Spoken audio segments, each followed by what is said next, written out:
आपलं आयुष्य जगत असताना आपण नक्कीच एका अशा वळणावरती जाऊन पोहोचतो की जिथे गेल्यानंतरनं आपण एकदम स्तब्ध होऊन जातो की अरे आत्ता जसं जगतोय याच्यापेक्षा कितीतरी चांगलं आपण भूतकाळात जगलेलो आहोत. त्यामुळे अशा भूतकाळातील ज्या रममान आठवणी असतात ना, त्या आपल्याला वर्तमान काळात नैराश्य देण्याचं देखील काम करत असतात.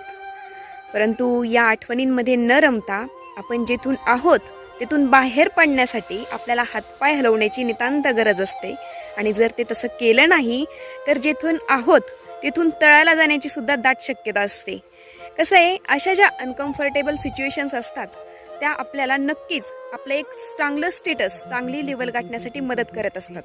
शेवटी कसं आहे, जी काटेरी वाट असते, बोचरी वाट असते ना, ती पटकन संपावी आणि आपण एखाद्या चांगल्या सेफ जागी पोहोचावं असं प्रत्येकालाच वाटत असतं. त्यामुळे अशा वाटा नेहमी आपलं स्पीड वाढवतात.